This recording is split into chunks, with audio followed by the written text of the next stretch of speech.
Now after the touchdown, here's Elliott on to kick it away. This is fielded a couple yards deep. They'll bring it back to just about the 25. Call it the 24-yard line.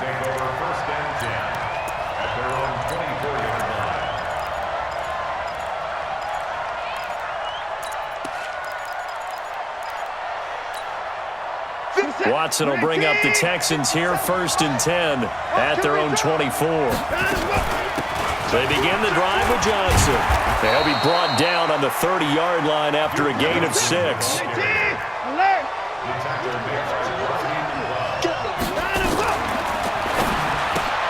A quick throw out wide to Fuller. And he went nowhere. He'll lose yardage back to the 29.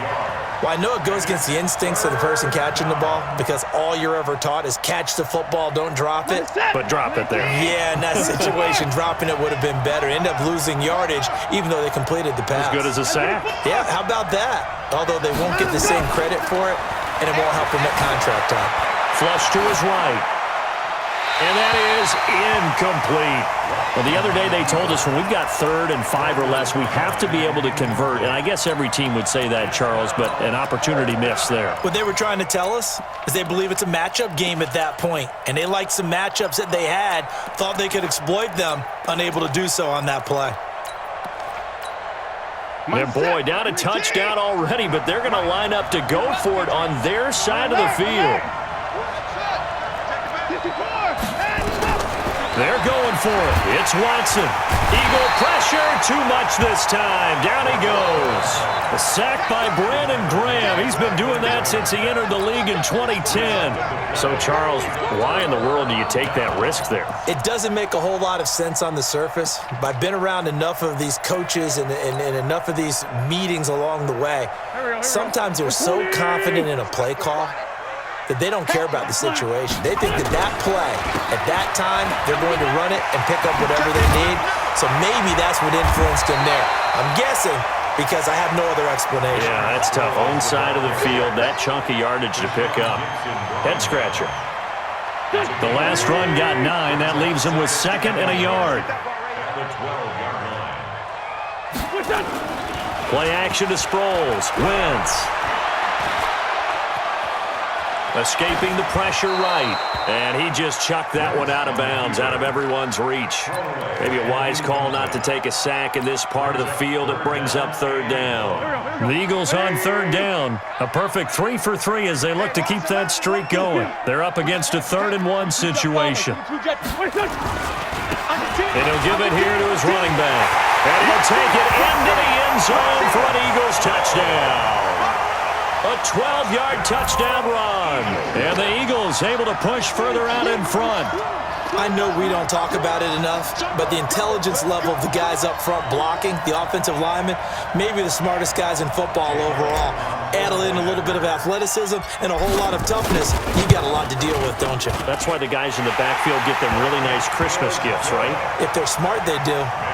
Elliott good with a PAT, and that'll make the score 14-0.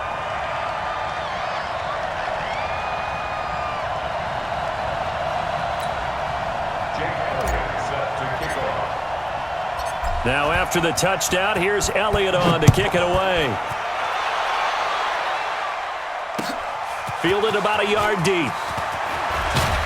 And he'll make it across the 20 as his guys will set up shop at the 23-yard line.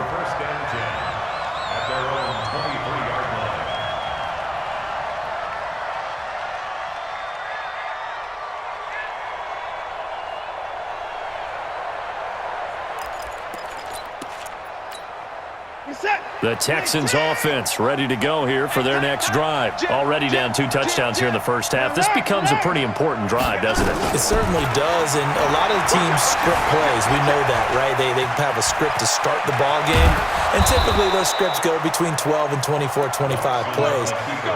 Down 2 touchdowns early, probably not very deep into their script. I think that they'll stay with it. I don't think they'll abandon it just yet and try and generate some offense on this drive. Anything. At least 3 points, get that 0 off the board.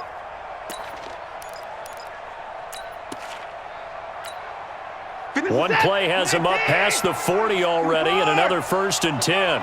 Watch safety creep. Watch safety creep. 31. Safety's creeping. From the gun, here's Watson. And he fires one that's intercepted. He's picked off at his own 46. And they will set up shop in enemy territory at the 42-yard line. Let's go. Let's go.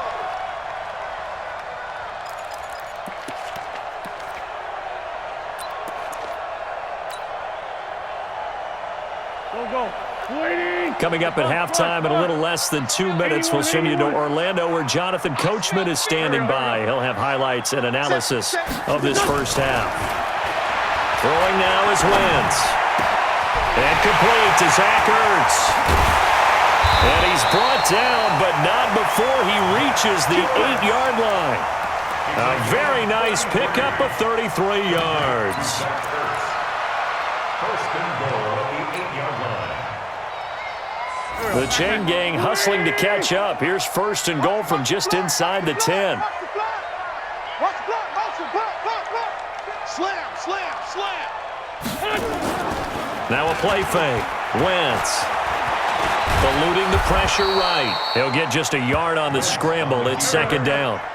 Here's 2nd and goal, operating from the 8-yard line. It's a gain of a yard. Brings up 2nd and goal. A toss to the scat back. This is Darren Sproles. And they'll lose yardage here. They go backwards to the 13-yard line. Now the Texans will burn the first of their timeouts as they get the stoppage with just under 50 seconds remaining in half number 1. Let's go. Great. Hey, forward, Tokyo! Hey, wahoo! Here, Chip. 41. Wentz now on 3rd and goal. To the goal line, but it's incomplete. Quarterbacking 101. Never force the ball into double coverage, especially not this close to the goal line. The windows are so tight, you just don't want to force it in there because it could be tipped up and picked off. The fake field goal catches everyone by surprise. And the Eagles able to push further out in front. I heard a coach talk about those late-in-the-half scores, especially ones that give your team a pretty decent cushion. He said those could be the ones that can finish off a squad if you let them. Yeah, they've got the cushion. This half has been theirs.